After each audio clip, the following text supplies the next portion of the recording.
doing this via Zoom and sharing between two presenters, Erika and I. We don't have a full sort of PowerPoint slide deck, so if you'll forgive me, I'm just going to share my screen periodically when we have some graphical elements to kind of share. So let me share the sort of our title screen or title slide here. You can see this is our talk today is about deliberations with American Indian and Alaska Native communities about genomics, and this is part of a larger project that is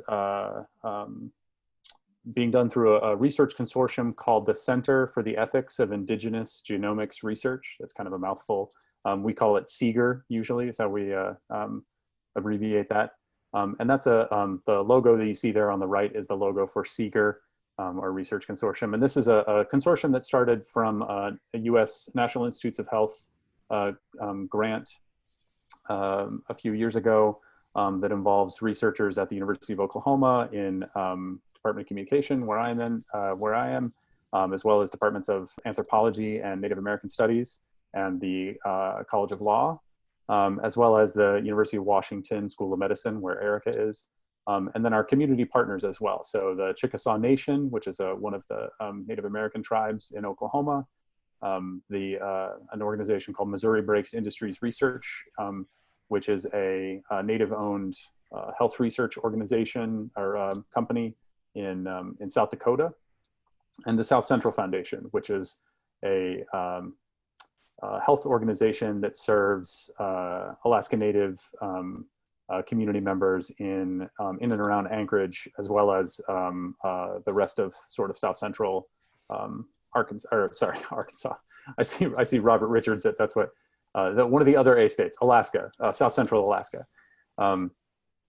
So the mission of this consortium, when it started, I'm a co-PI on this research consortium, CIGR. It was started by our esteemed colleague Paul Spicer, who's an anthropology professor at University of Oklahoma.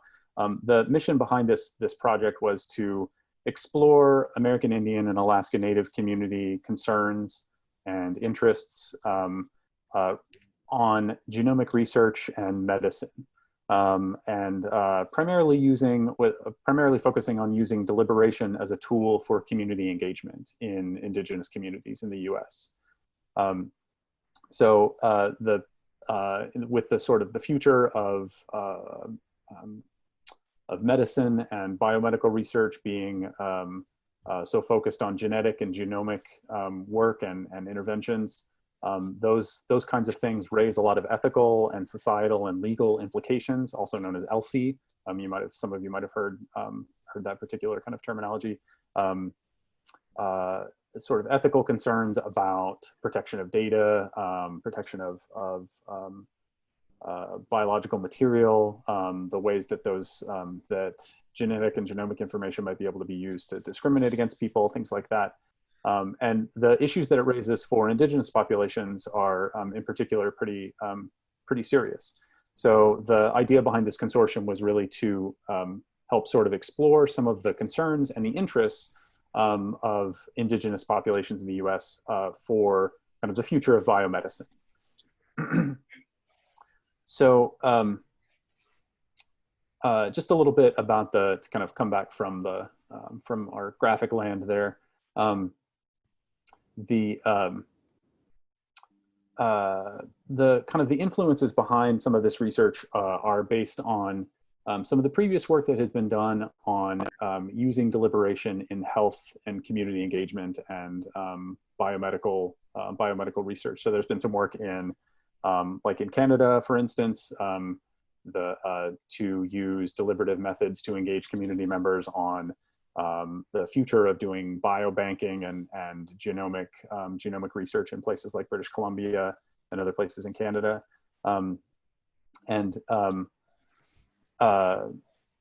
There's also been some other work kind of in other areas of health and deliberation. So some of which my colleague Erika has been doing for quite a few years. Erika, I believe, is an ethicist by training, but has been doing work in deliberation and health and bioethics for quite some time.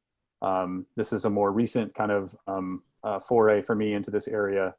Some of my background in this work is primarily focused on studying deliberation, studying the kind of communication processes that occur in deliberation, and studying deliberative events from an evaluative and analytic kind of perspective. So evaluating the deliberative quality of deliberative forums.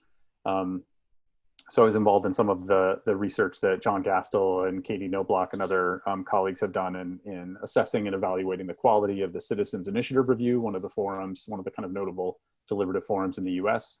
And so some of my work on deliberation and kind of evaluation is going to come back up a little later in our presentation today, because that was kind of some of my primary role in this project.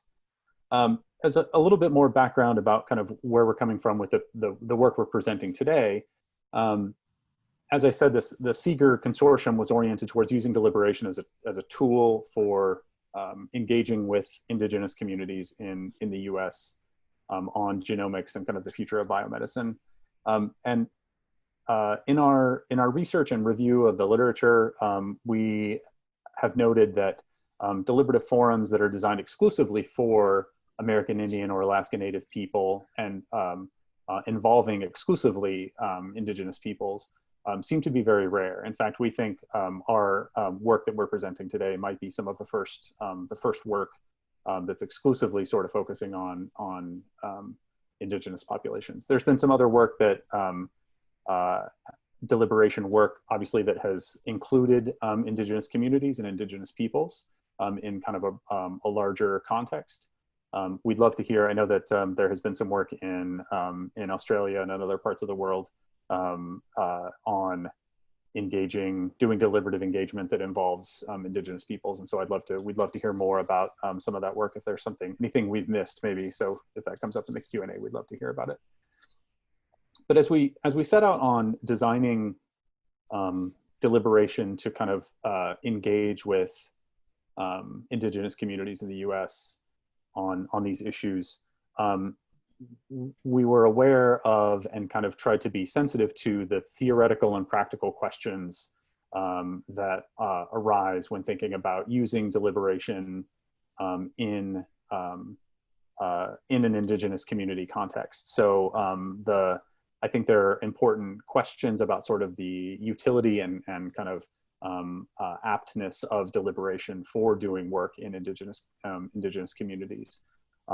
And so from the outset, we really tried to approach the process of designing these deliberative forums from the perspective of community-based participatory research, or CBPR, which is those of you who've done work in kind of health or biomedicine kind of stuff might be familiar with that acronym. It's basically doing sort of community engaged work that really foregrounds community concerns. So we really understood that it was important, really imperative actually, to defer to the leadership at our community partner sites about the topic that we were going to be holding the deliberations on, as well as kind of the structure of the forums themselves and the ways that we would do the work of deliberation, and the ways that we would incorporate culturally important kind of practices or locally important practices in those processes as well. And I think with that, I'll hand things over to Erika to kind of continue talking a little bit about the design of the deliberative forums and the kind of how things went, and then I'll check back in a little bit to talk about how we did some of the evaluation and analysis of those. Sure. Can everybody hear me? Great. So as Justin noted, just by way of sort of entry into the design process, I am trained as an ethicist, and I'm really focused on ethical questions that arise and policy questions that arise around health inequalities. And what got me into deliberation was really thinking hard about kind of the demands of justice as it relates to health inequities. And when I was a postdoc, I did some work that was participatory in nature, but not deliberative in nature. And in hindsight, looking at that work, what even though that work sort of produced some very interesting results and we got it published, I always had a hankering that we did something wrong. And part of what I think we got wrong was not using a process I didn't even know existed, which was a deliberative approach. And that's what led me to seek out practitioners in deliberation, scholars of deliberation, and led me to begin to work in deliberation, both sort of conceptually and theoretically, but then eventually led me to practical work in designing or co-designing deliberative processes. So here I find myself working with Seeger. It's been an absolute delight. And I'll tell you a little bit about the process we undertook with our three tribal partners, the tribal teams, the teams at each site. And the point at which I was brought into the process was really, I think, and Justin, it'd be interesting to see if you agree with this assessment, but I think I was brought into that process at the point at which the sites were needing to translate deliberative principles or theory into deliberative processes, which began with choosing a topic. Seeger, it might be of some interest to know that Seeger began with the assumption that all three sites, all three partners would entertain the same question or the same topic. And as discussions went on and that kind of thing, that prospect faded quickly as it became clear that each site really had its own questions, its own issues that a deliberation needed to be designed around. So working closely with, obviously, the teams at each site, again, with the CBPR process driving it, but also closely with what we came to call the Deliberative Core, or the deliberative team, that is Justin Reedy, myself, and Justin's colleagues at the University of Oklahoma, Jessica Blanchard and Justin Lunn. We undertook the following steps, the first of which was to identify and define a topic that each site needed to have addressed. This was the most, in my view, the most time-intensive part of the deliberative planning process. And I'll speak a little bit more to that later on in the presentation. And on the heels of pinning down a topic, then we needed to formulate a question or a set of questions. And so there's actually, I don't know if it's still in there, Justin, forgive me for asking you to do this, but maybe you could go to the third.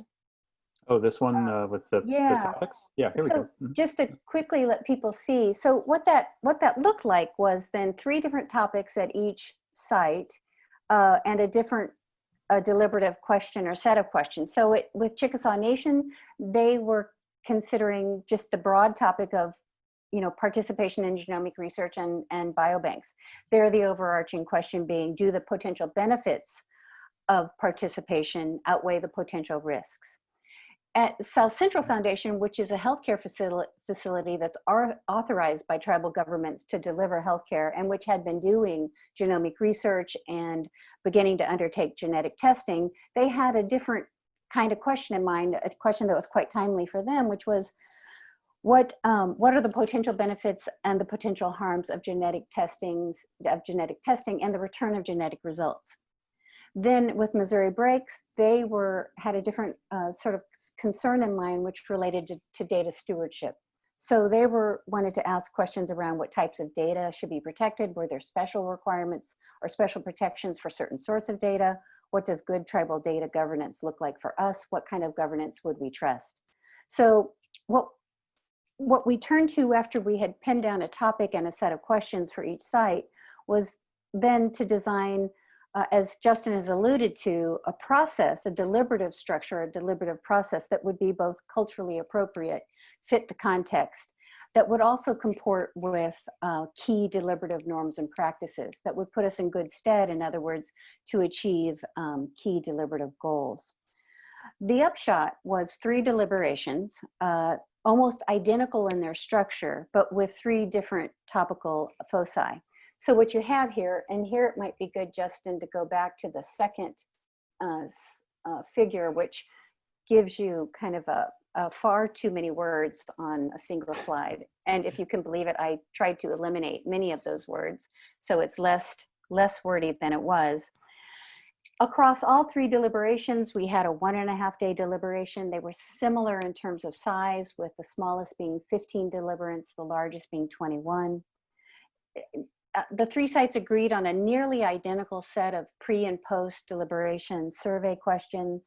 At each site, we used a co-facilitator structure where we had the same, I was the facilitator across all 3, one of the co-facilitators across all 3.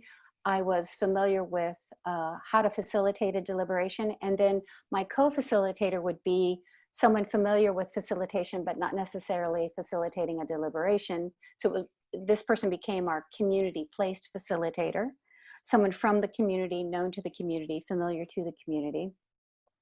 And we had a deliberative process with similar features. So we set about to build a sound information base, which was some combination of educational materials and or expert presentations. The structure was designed so that there were small group discussions for all the reasons that you're probably very familiar with, that you have small group discussions, and those were anchored in case scenarios that were led by Justin Lund, bless you, led by Justin Lund from University of Oklahoma, but written in very close collaboration with each site's team to make sure that the issues and the context sort of fit with local concerns and that kind of thing. What language to use, what language to avoid. And we often used, also common across all 3, were these sticker exercises where we tried to engage people in sort of identifying areas of concern or areas of potential benefits, harms, et cetera, to get a sense of convergence and divergence among views across the deliberants. And that would typically then culminate in a casting of a ballot around a question or set of questions. The goal across the board, across all 3 sites, was not to locate consensus. At no point did we ask the deliberants to find common ground or come to consensus. We were really focused on seeing where people agreed and disagreed, again, within each site.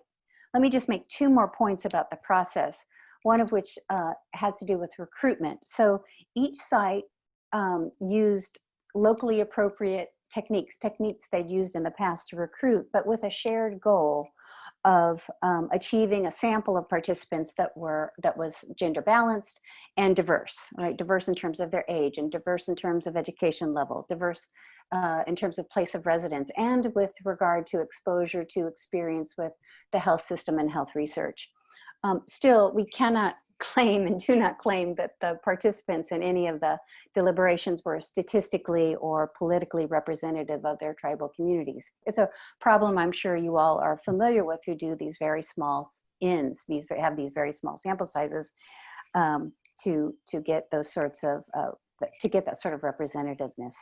And then the final point I'll make is that we conducted the deliberations, and in each case, within a week or 2, we generated a draft report, a summary report that described who participated, the major questions that were posed, and then the major outcomes of the deliberation. We got that to our deliberants and asked them for feedback and revisions and input, and we're pretty assertive about contacting them and trying to get their feedback. We incorporated revisions as necessary, and then I'd say within 5 to 6 weeks, we had a final report in the deliberant's hand that described it. It was about, I guess in each case, it was 2 pages.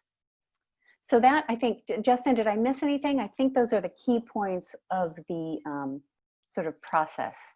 Yeah, I think you've covered everything. I think that's pretty good. So with that, I think I can talk a little bit about part of what we did to try and ensure that the process was a good, vibrant deliberation. So as I mentioned, a lot of my research is focused on evaluation and analysis of the communication that occurs in deliberation. Some of that comes from experience in working with the CIR research team in the United States. So doing some work observing and evaluating the deliberative quality of the Citizens Initiative Review. I was lucky to be able to be on one of the first observation teams of one of the 2010 CIR forums in Oregon, as well as getting to be at one in 2016 in Arizona, which was really pretty interesting. So that was sort of Arizona was more of a pilot test, I think, of the CIR. I don't think they made that quite a permanent fixture like Oregon and some other places are considering. So, so we used a couple of tools to evaluate the deliberation. One of which was sort of doing post-deliberation surveys, which Erika mentioned, just to ask people about, some of them, of course, were substantive questions about the topic that was being covered. Others were really about kind of the participants' experiences of the deliberation, and asking about kind of markers of good deliberative quality. And I want to share just an example of what a couple of the survey questions, or some of the survey questions look like. So this is not all of the post-deliberation survey questions. I just wanted to put a few examples up here so you could see sort of what these look like. For the most part, they used these 4-point sort of strongly disagree to strongly agree kind of scales. They were questions about people respecting someone's opinion, someone being able to, I was able to speak up as much as I wanted, changing your opinion as a result of the deliberation, facilitators making sure that all opinions were, respected, enough time to discuss the issues, those kinds of things. So on all of those markers of deliberation, participants generally gave very high marks to all 3 deliberative forums. They're on most of these markers. So I don't want to kind of get into the specific level, a specific sort of data from that analysis for reasons I won't get into right now. But generally, they gave very high marks to the discussion, or to the deliberation. In addition, the other big part of what we did was a deliberative observation that I led. So I'm going to share an example of kind of what we used here. So building on some of the evaluative criteria that John Gastel and many of his colleagues in the deliberation world have kind of developed as markers of good deliberation, or the kind of different factors to look for in a strong sort of deliberation. We looked at I was observing all 3 deliberative forums in real time, and for each segment of the deliberative forum, I was scoring each of those segments on these different criteria. So you can see some of these will look pretty familiar to you. So some of the analytic criteria are things like having a strong information base, prioritizing values, grappling with a range of potential solutions, weighing evidence and evaluating evidence, thinking about kind of pros and cons of different solutions and options.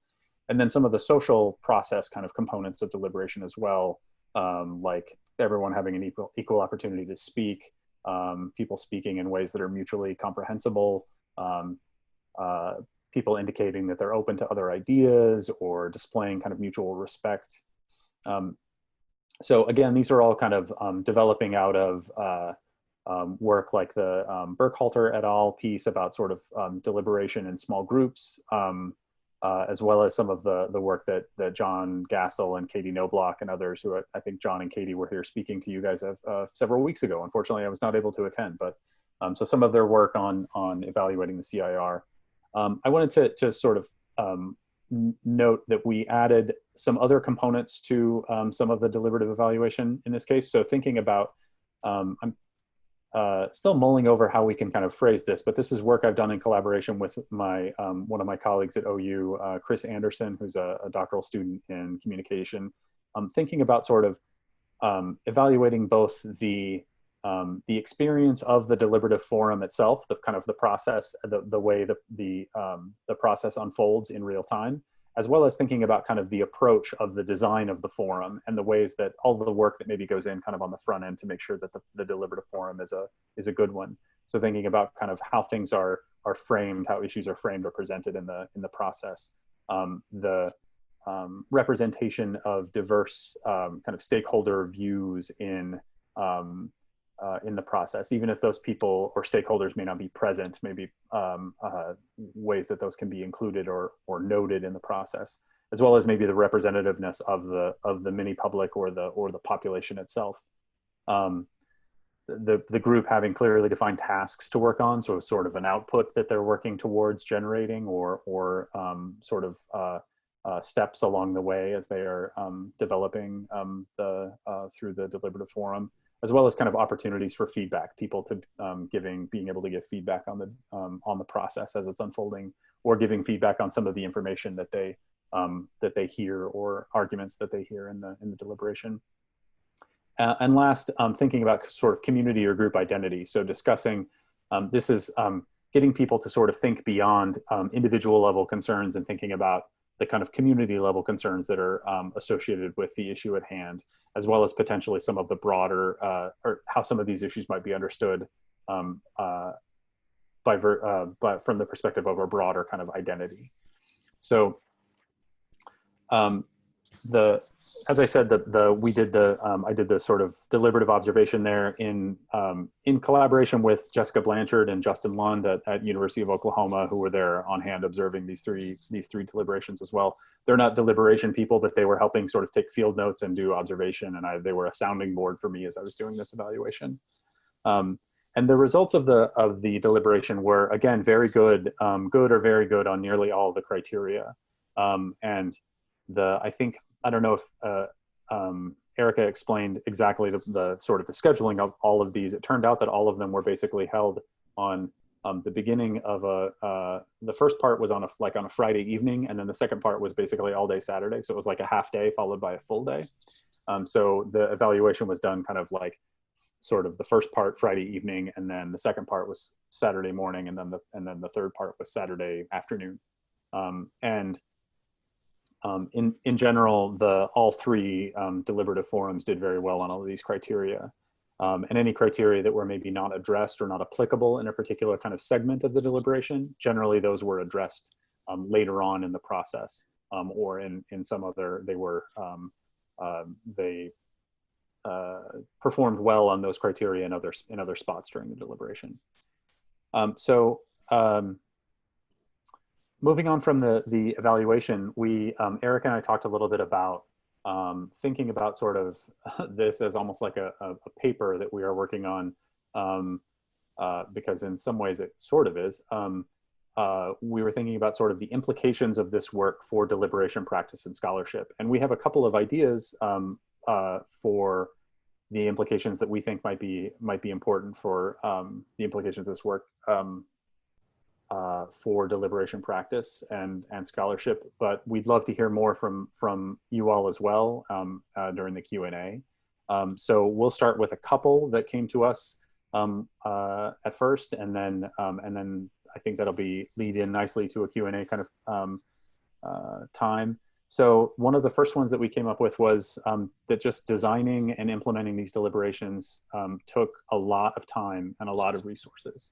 I guess that's probably not surprising for those of you who have done deliberation work, but just the kind of creating and forming the research consortium took a couple of years, just for everyone to kind of get to know each other and think about what we were doing. And in that period, actually before Erika joined the project, I did at one of our consortium meetings, that was in Anchorage, in fact, I did a kind of a mini deliberation with the consortium members. So I was able to sort of give them some training and kind of how deliberation works to help explain sort of what we were doing. And that's just sort of one example of a lot of the kind of time and effort that it took to kind of get the group up to speed on what deliberation is, how it works, how it can be used, the ways that maybe we would need to think about adapting it. Funny coincidence, I guess the CIR is going to just keep coming up, but the mini deliberation that I had people do was actually the little based on the deliberative the mini deliberation activity that the CIR uses to train participants as they get started, the courthouse scenario for those of you who have followed the CIR. So, and then I think Erika might want to talk a little bit about some of the kind of time-intensive components of other parts of the work, as well as maybe some of the other implications that have come up for us. Oh, Erika, you're muted. If it can happen to if it can happen to our Supreme Court justices, I guess it can happen to us. What I would add about time intensity, I was reflecting as Justin and I were talking about this, is I was thinking about how long it took to get our the site team, so our partners, really focused on a topic and a set of questions. And I think it had part of the reason why it took so long was because we were never really just talking about the issues and questions each site wanted addressed. We were also always talking about what deliberation is, right? So we were kind of always doing this both and thing. So why would that be? As you know, we started this talk off with this issue that, to our knowledge anyway, deliberations have not been commonly designed and implemented in tribal contexts. We have found examples where Indigenous communities were included in deliberations, but not designed and conducted exclusively with American Indian and Alaska Native context. So this engagement strategy was brand new to our partners. And so that took, in addition to the time that Justin took to do the deliberation workshop, our partners were, again, this was pre-me, before I was part of the project, site leads needed to talk with tribal leadership and elders about deliberation itself. Would it be okay to do this, right? They knew what focus groups were, they knew what interviews were, they knew what surveys were, but what is this deliberation thing? And so we were always sort of working both the kind of substantively and kind of continually talking about what deliberation. So the education around what deliberation is continued to be a part of it. And I guess the other thing I would add related to this was, despite what might have been reservations or maybe some hesitation, as Justin's evaluative data seems to show, it was well received both by the participants, and we could talk about why that is. We have some ideas about that. But also it seems that our site partners very much appreciated the deliberation process itself and the output that it produced.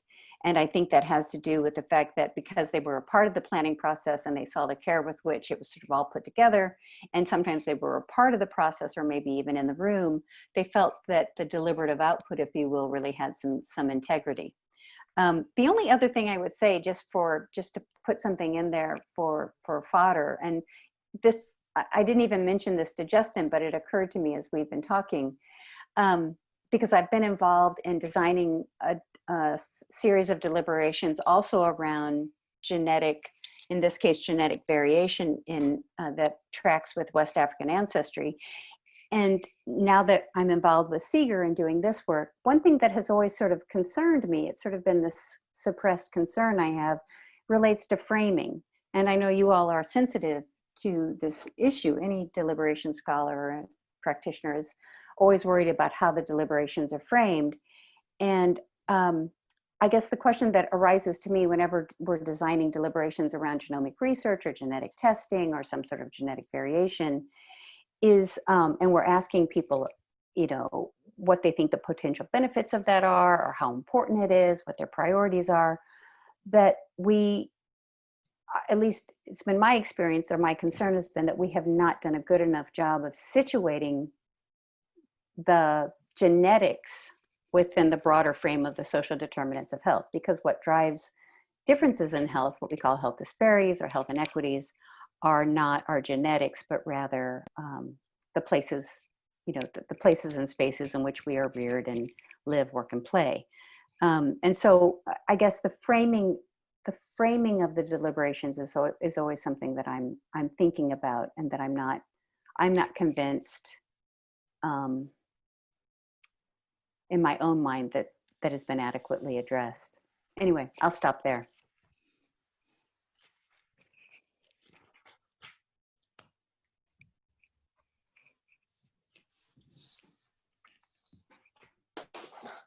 Thanks for the presentation. It's been really interesting. So we can start the Q&A session. If anyone has some question. Wendy has a question. Wendy, yeah, sorry. I thought you had.